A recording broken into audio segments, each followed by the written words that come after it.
Types of businesses. So the first type of business is a sole trader, which is an unincorporated business owned by one person who has unlimited liability for all the business's debts and assets. The sole trader has full control over the finances and decisions of the business and is responsible for all of the operations. It is advantageous because it is low cost, there's no partner disputes, and the owner has all the right to keep their profit, and the profit is taxed as personal income. Although the disadvantages are if the business owner dies, the business will end, and it is difficult to operate if the owner is sick, and there's also burden of management. The next type of business is a partnership, which is also an unincorporated business owned by 2 or more people.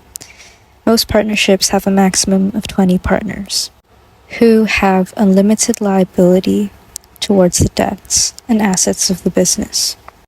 There are 3 types of partnerships. The first is a general partnership where all partners have an equal amount of responsibility for the debts of the business. The second is a limited partnership where they are only liable for the investment they make in the business. And then an incorporated limited partnership where there is one general partner with unlimited liability and the rest of the partners have limited liability. The advantages of a partnership is that it is low cost and workload and responsibility is shared between partners. If one partner were to die, the business can keep going on, and there's no taxes on the business's profits, only on personal income. Although the disadvantages are there's personal unlimited liability, including the liability of debts, including the partner's debts, even before the partnership has begun. There's also a possibility of disputes and difficulty in finding a suitable partner, where there is divided loyalty and authority in the partnership. Next is a private listed company, also known as proprietary limited. This type of company is incorporated and has limited liability towards its shareholders. It can have up to 50 shareholders, although its amount of shareholders is limited. Closing a private company is more complex as all of the shareholders must agree to its closure, and a liquidator will come and sell all the company's assets, pay its debts, and distribute its funds made from selling its assets among the shareholders. The advantages of a private limited company is that it is easier to attract finance. It has limited liability, so it's a separate legal entity, and it usually is a long-standing type of business as it is easy to transfer its ownership. The tax rate is also lower because it's a company rather than personal income. And then the disadvantages are that it's more costly. The company is taxed on any profits and dividends. The income from the company to the shareholder is taxed as personal income. It also must comply to public disclosure and report certain information to the public. Next type of company is a public listed company, also known as LTD/limited, which is an incorporated company with as many shareholders as it wants who have limited liability. This company is listed on the Australian Security Exchange, the ASX. It can be a small or medium-sized business, but most public companies are large and have a large range of products as well. It also must have an annual report and provide information as well to the public.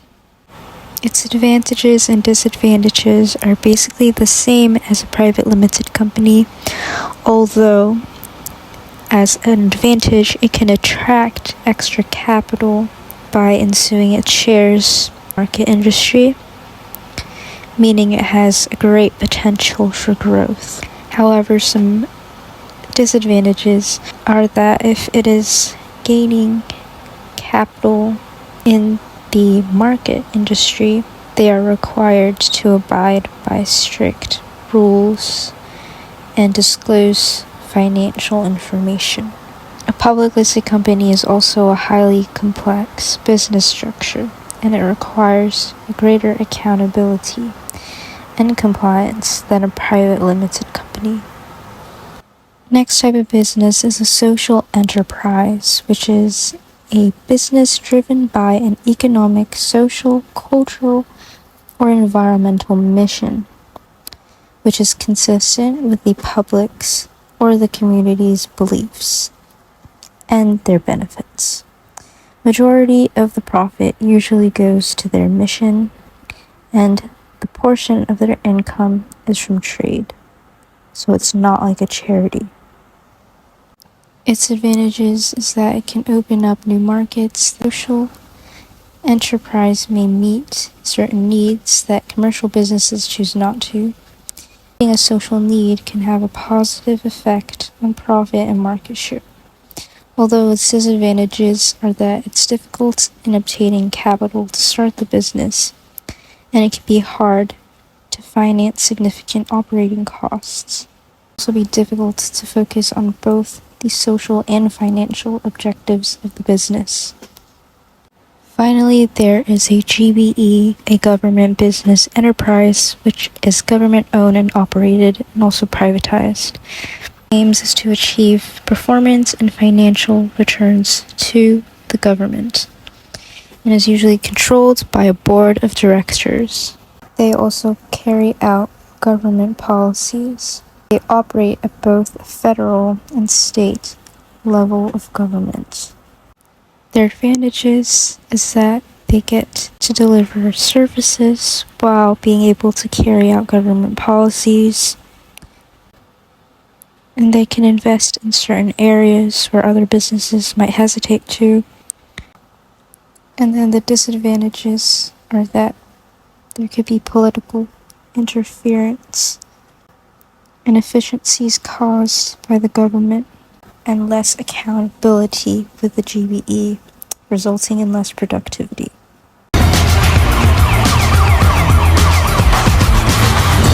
Stakeholders, any group or individuals that interact with the business internally or externally and have an invested interest in its activities, objectives, and the investments of the business.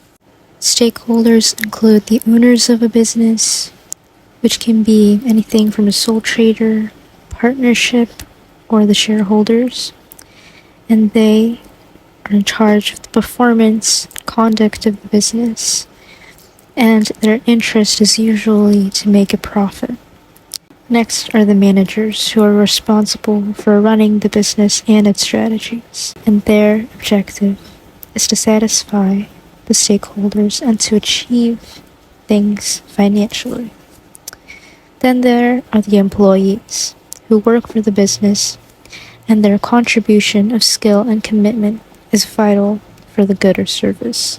Their interest is to be paid fairly and to be treated fairly.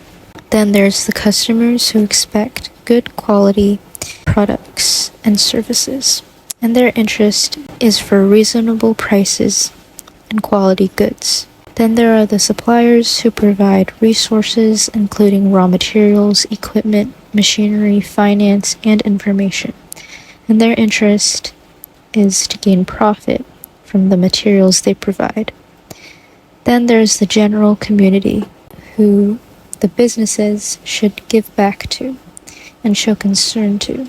This concern is towards society and the environment, and there are usually pressures to adopt sustainable operations. The general community has an interest in the business's concern for the community. Now, potential conflicts between stakeholders can occur due to their differing interests, which can then conflict and create something called corporate social responsibility. This is the business's obligation towards legal responsibilities and the well-being of their employees, customers, shareholders, and the environment. Conflicts can damage the reputation of the business and limit its competitive advantage. Competitive advantage refers to when a business has an upper hand in a firm, industry, or economy because they've lowered the prices compared to its rivals. So when the goods and services become more cheaply, they undercut their competitors and expand domestic and foreign sales.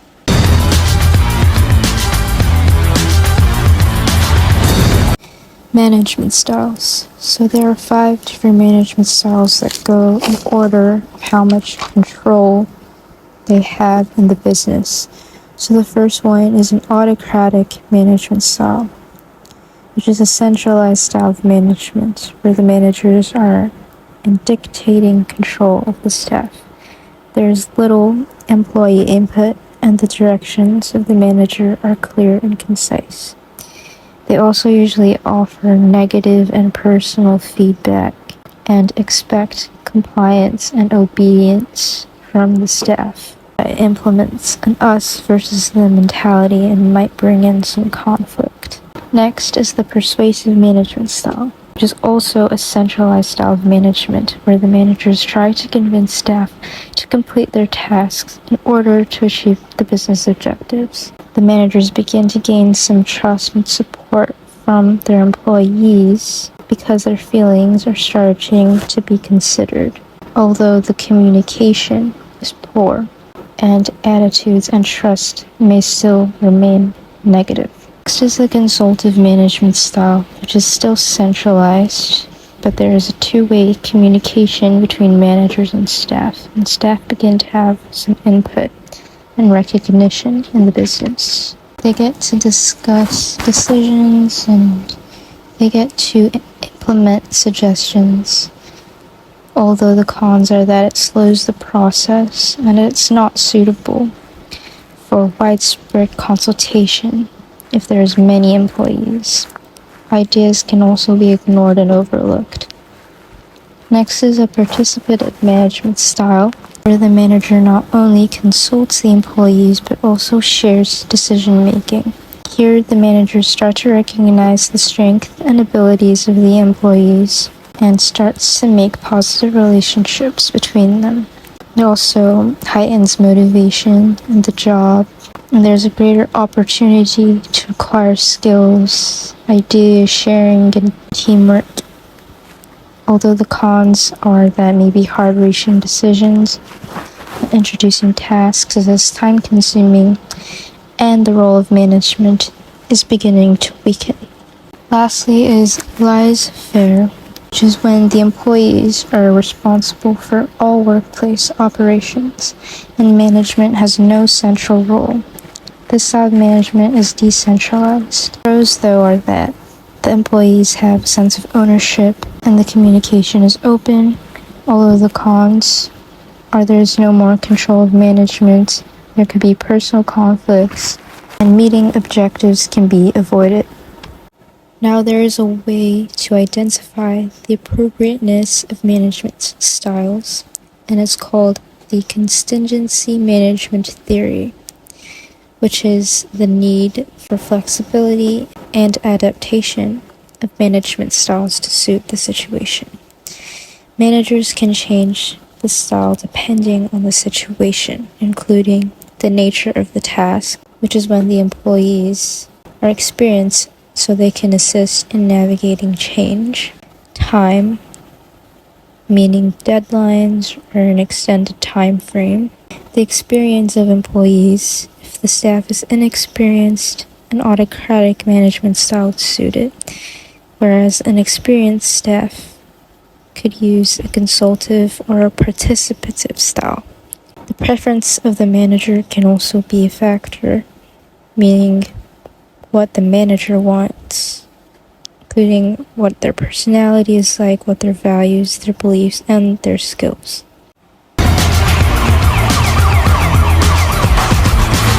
Next, we need to know management skills, which are the abilities that managers use to achieve business objectives. So the first skill is communication, which is transferring information from a sender to a receiver to listen for feedback. Then there's delegation, which is the ability to transfer authority and responsibility to the employee to carry out specific tasks. Then there's decision making, which is the ability to identify the options available and then choose a specific course of action from the alternatives. The steps in decision making include developing ideas and criteria, outlining the facts, identifying alternative solutions, and analyzing the alternatives, choosing one alternative and then implementing it.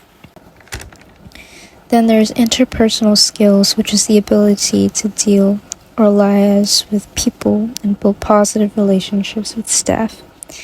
And then the SWOT analysis, which is the identification and analysis of the internal strengths and weaknesses of the business and the opportunities in and the threats from the external environment. Then there's leadership, which is the ability to influence or motivate people to work towards the achievement of the business objectives. For leadership, there's two types of leaders. There's a transactional leader, which pays the employees using bribery, pay rises, promotions, if their performance is good. And then a transformational leader who inspires and considers each member of staff as a unique individual. Then there's planning, which is the ability to find business objectives and decide what methods and strategies needed to achieve them. There's three types of planning. The first is strategic planning, also known as long-term planning, which is over a period of 2 to 5 years. Then there's tactical planning, which is medium-term planning, which is over 1 to 2 years, which is flexible and adaptable. And then there's operation planning, also known as short-term planning, where there are specific details about the business that will need to operate in short term. The planning process follows defining objectives, analyzing the environment, an SWOT analysis, developing alternative strategies, implementing the alternative strategy, and then monitoring and then seeking feedback on the implemented strategy.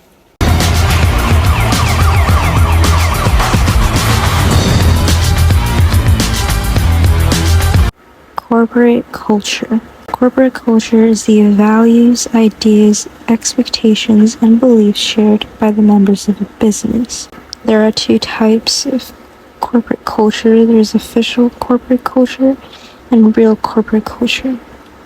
Official corporate culture can be revealed in official policies, objectives, or slogans of a business, whereas real corporate culture is the unwritten rules that guide people in the business on how to behave, such as the way they dress, the language they use, and the way that staff treat each other and the customers. There's different elements of corporate culture. The first is values and practices. This could be like honesty, hard work, teamwork, quality customer service, employee participation, and innovation. It could also be symbols, which are events or objects that are established to present something in the business and what they believe in. Then there's rituals, rites, and celebrations, aka like social gatherings that can help create a sense of belonging among employees. And then finally, there are heroes/champions who are successful employees in the business who reflect its values and can act as an example for others.